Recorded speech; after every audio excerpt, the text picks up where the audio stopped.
Welcome to the third dimension.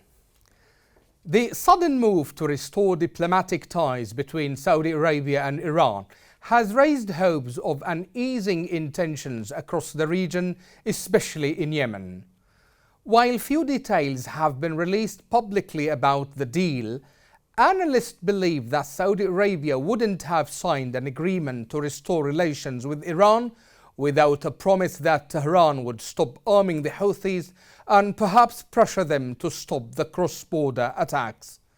According to some observers, the Saudi-Iran deal is a constructive step, but it won't in itself resolve the Yemeni conflict, at least not in the short term. To elaborate more on the sudden Saudi-Iranian rapprochement and the implications of that on the Yemeni conflict, join me from Washington, D.C., Fatima Al-Asrar. Fatima is a non-resident scholar with the Middle East Institute. Her work focuses on Iran's and Yemen. Welcome to the third dimension, Fatima. Hello, Dr. Hassan. Thanks for having me. Okay, if I may start, Fatima, with the breaking news now coming from Geneva, that the Yemeni government and the Houthis have reached a deal of prisoner exchange. How do you comment on this? And do you think, are we starting to see the first fruit of the Saudi-Iran rapprochement? Thank you, Dr. Hassan. It's a great thing. The issue of the prisoners exchange has been a contentious issue for a while, and I think the fact that it is moving now after just a lull in peace agreement, and especially after the failure of the extension of the ceasefire agreement, that it is moving now. It is a positive development, and it means that the back channel negotiations are moving at a pace that is probably more practical than the formal agreements that we've had, whether in Stockholm or in the recent ceasefire agreement. So it seems that these deals have managed to maybe build a little bit more trust between the warring parties. Okay. Now, if we go deeply into the Iran-Saudi rapprochement or agreement, Fatima, how would you describe this deal? And as a political analyst focusing on Iran, were you surprised by the statement? So Iran has been somewhat isolated recently. There has been an immense amount of pressure on Iran because of its nuclear program, because of the domestic pressure that is happening due to the protests, nationwide protest or revolution, and people's demand for change in Iran and changing the regime. Also, the recent increasing pressure on the Iranian Revolutionary Guard Corps that has been designated by the EU recently as a terrorist organization. So all of this has added unprecedented pressure on the Islamic Republic's regime.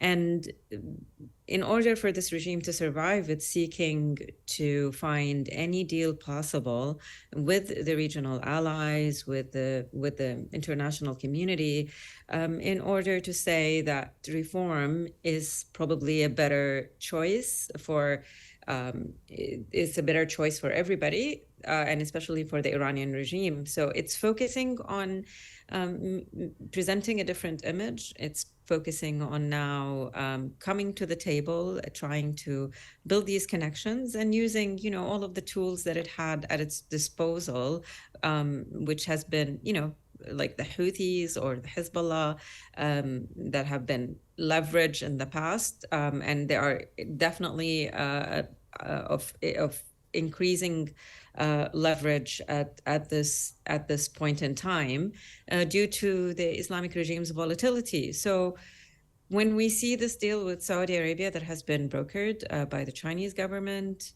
we realize that it's really about interests colliding. It's, analysts are right. It's about the stability and security of Saudi Arabia that has been under attack by unpredictable attacks by the Houthis in the past few years. And although the ceasefire agreement had expired last year due to the Houthis' unwillingness to continue in the ceasefire, we see that the Houthis have upped or escalated their rhetoric against Saudi at a certain critical time. And now we're seeing this development, meaning that Iran is really exerting some influence on the Houthi militia in order for them to reconcile and somewhat come to an agreement with the Yemeni government, with the Saudis, stop these attacks. And it brings that element of stability for Saudi that is needed, and also for the international community that does not want to see any type of escalation in the Middle East region. Yeah. Fatima, through your answer, you suggest that it is Iran who has sought this deal much more than Saudi Arabia. Is that right? Yeah.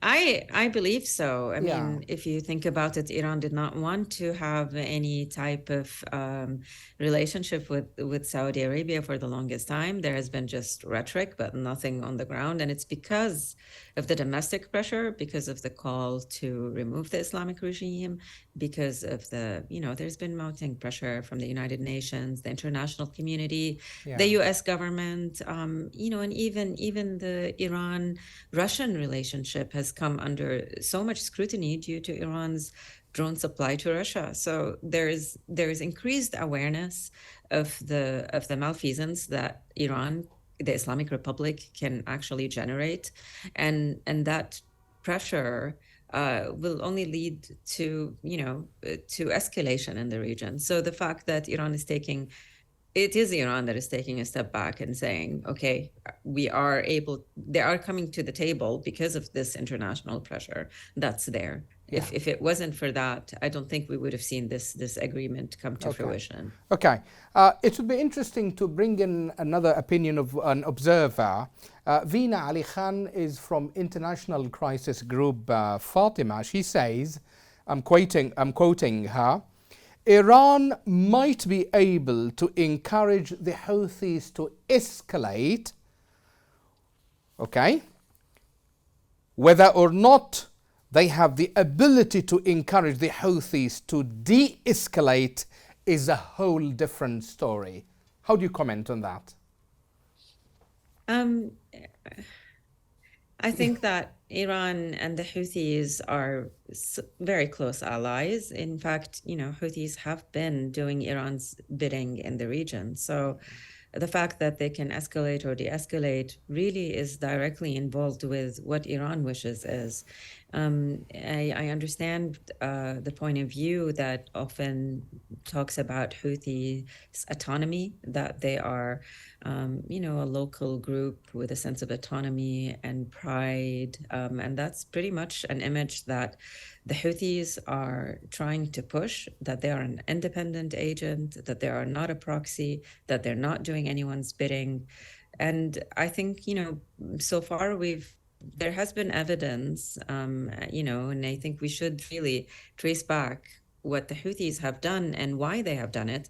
Most of this evidence comes closely associated to events and wishes related to Tehran, and not necessarily coming from the Houthis. There is a grievance between the Houthis and Saudi Arabia, but that grievance can completely disappear should Tehran want that. And let me just remind you of something. Yes. When the sanctions started, during the Trump administration, when they imposed sanctions on the Islamic Republic of Iran, it was the Houthis. Iran decided to escalate through using the Houthis to attack oil fields. And the Houthis claimed the incident, but American intelligence said that the incidents really originated from Iraq. So you see this type of coordination, and the reason why the Houthis claim the incidents is because they want to demonstrate that this is, it's because to put in a legitimacy factor that because they're being attacked from Saudi Arabia, then they are retaliating. But when it actually originated from Iraq, tells you a different story, tells you a story of cooperation. So I think it's really important to pay attention to these links and these interests, because they are driving the issue of war and peace in Yemen. Okay. Now, perhaps Fatima, you followed with me in previous week the report released by the Wall Street Journal, in which Iran says that it would stop arming the Houthis as part of this deal with Saudi Arabia. So, have you got confidence in this, Fatima? No, Iran will never stop arming the Houthis, because Iran needs leverage. So I think on the and Iran has always denied arming the Houthis, and it had even denied arming Russia with drones when it had sent IRGC officers and their own drones there. So it has, I don't really have so much trust in what the Islamic Republic is saying, but at the same time, it is the message that the international community needs to hear, whether, it stops arming them for a month or two. Even if that happens, it's going to continue resuming the armament of the Houthi rebels. There's just no chance of this is not happening. Okay. And of course, we saw also the UN Special Envoy in his recent briefing to the United Nations Security Council, referring to this kind of what he called regional momentum. And he urged the warring parties in Yemen to seize this opportunity of what he called regional momentum and push for peace. Okay, so do you think we should have what we call this kind of trust in such regional balance, and that would reflected in we say hopes of peace in Yemen, Fatima? Yes, Dr. Hassan, it's such a good question. And it's really concerning. We shouldn't be pinning all of our hopes on a fragile regional agreement. And it is really concerning, because what needs to happen in Yemen is more of a peace settlement among the warring parties. The conflict is primarily local. There are so many grievances that are happening amongst the warring party that need to be resolved through effective and fair process and governance. Many voices that need to be heard, and some ambitions that need to be relinquished. No party in Yemen can claim to represent Yemen in its entirety through divine power, or it has to be the elections and the ballot box. But even before that, there needs to be an environment conducive to that. You have to have an environment where people feel safe enough to cast their vote and educated enough to put that forward. Yemen has been isolated in this civil conflict, and the warring parties have had certain popularity attached to them, which is going to lead to more unrest and maybe even more troubling dynamics among the warring parties or between the warring party members themselves. So what is happening today is essentially a product of Iran's fragility and volatility. If Iran was not experiencing this unrest in inside its home, it wouldn't have been able to give us these deals that we've frankly been calling for the entire duration of Yemen's conflict. Both the Yemeni government and the Saudi government have been seeking some type of rapprochement with the Houthis during the Kuwait talks, during the Stockholm talks, and during the recent ceasefire. But it was always the Houthis, backed by Iran, that have strategically said no. And now we know why. It is because, you know, the de-escalation needed to happen only when it's suitable for the Islamic Republic's interests. I see. Okay. Fatima, of course, we discussed the Saudi-Iran rapprochement, but our focus is always Yemen. And if we just move a little bit to your recent article in which you entitled it, Saudi Houthi back channel talks alone cannot bring lasting peace to Yemen. And the United Nations hopes they will set the stage for intra-Yemeni talks, an uncomfortable echo of the failed peace process in Afghanistan. Yeah, would you elaborate on this scenario, Fatima? No, and I feel like I sort of maybe jumped ahead in the previous question and answered part of that. Yeah. So the importance of a political settlement in Yemen cannot be, you know, it's so important, cannot be overstated. One of the problems is that we keep thinking that peace is going to come, or even peace is going to last, that it's going to come through a process, whether formal or informal. Yeah. Yemen's current situation is weak. It is weak politically, it's weak economically. People want stability. And, you know, I think the first step is just having a stable country, and ensuring that there is no power grab by any of the warring parties that are there, and that if there is a government, that it's a representative government. But I think, honestly, for this to happen, it cannot happen at this point in time. It can only happen if there is a strong sense of rights and responsibilities that Yemenis have been deprived from. I mean, for the past 8 years of war, it has been, you know, brainwashing by political parties, and especially from an ideological perspective, that has somewhat cemented a relationship between, you know, Houthis and the people that they govern.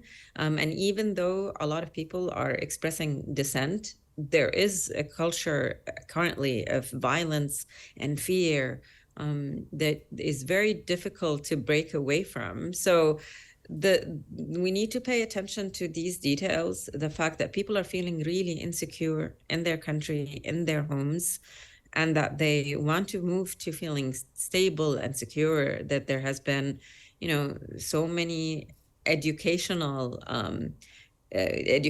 and summer camps that have not been fruitful, that have actually poisoned people against their community, poisoned people against their neighbors, and gave a very skewed perspective about what's happening in Yemen. So there needs to be a complete holistic shift in Yemen from inside out. It has to be a whole program looking at education, economy, that would actually lead to some political stability, because currently it is just the dogma of the warring parties that is, you know, prevalent in Yemen, and this scares people, and this is really dangerous. So that's one of the things that I'd like to focus on, is that a political settlement is really important. That you have to have all the voices, but you also have to have an environment conducive to accepting these voices, and having safety and stability is currently the primary concern of citizens. Okay. Now, Fatima, one international expert who is focusing on Yemen, reacting to the Iran-Saudi statement or that deal, he gave a comment saying, are we expecting to see, Houthi Saudi officials shaking hands soon, perhaps by the advent of Ramadan, and to have a breakthrough of this almost 9-year conflict? Do you think we can see this kind of handshake between Houthis and Saudis soon? Perhaps that would be the ideal scenario, to be honest. You know, so the fact that there could be some type of reconciliation is what the international community is pushing for. Ultimately, that needs to come with a reform in Houthis' behavior, and also guarantees that, you know, there would be no escalation from either party. So the rapprochement would actually, you know, be real if that happens. So shaking hands or not shaking hands really does not mean anything. It's just the fact that both parties need to stop attacking each other, but also what's more important is that there's no attacks that comes from any party onto Yemeni territory, and especially you know, sometimes you sometimes don't need drones or ballistic missiles to do so. Sometimes it comes through the power of the gun. Sometimes it comes through imprisonment and violations, human rights violations, and you know, violations of women's rights and children's rights. This has to stop. So what I would like to see, you know, what would actually be concerning. So a Saudi Houthi rapprochement is great, but what would be concerning is a rapprochement between Houthis and Yemeni factions without having a formal measures for justice and accountability and reconciliation. And I say this because there are so many issues that would discredit any type of government coming forward that would shake hands with the Houthis, who have violated and looted and fueled the war for the past 8 years domestically. And so, you know, I think this is what we should be really paying attention to. Okay, Fatima. Perhaps we will end with a personal note, Fatima. Ramadan Kareem, as a Yemeni scholar living in diaspora, Fatima. How do you see things going through peace scenarios? What about your own nostalgic feelings about Yemen? How long you have left Yemen, Fatima, by the way? Oh gosh, it's been a while. I have worked in Yemen on and off, so I go to visit, but I was never born in Yemen, so it's always been small visits. But I think the last time that kind of departed like from my home was in 2004 or 2005. Where exactly in Sana'a, Fatima? Or? In Sana'a, yeah. So in 2005 that I left, and after that it was just really coming back for visits for family and friends throughout the years. So yeah, I miss Yemen. I miss Sana'a. I miss every part of Yemen. You know, so yeah, I just wish your viewers a happy Ramadan, inshallah, and more prosperity to come. Thank you so much, Fatima. Thank you. It's always a pleasure having you, Fatima, and we pray all that peace will happen in Yemen and everybody can go back to Sana'a, to Hodeidah, to Aden, to Taiz, to everywhere in our beloved country. Thank you so much, inshallah. Fatima. Thanks a lot. Thanks, Dr. Hassan. Okay. That's all for this time. See you next week with a new edition of The Third Dimension.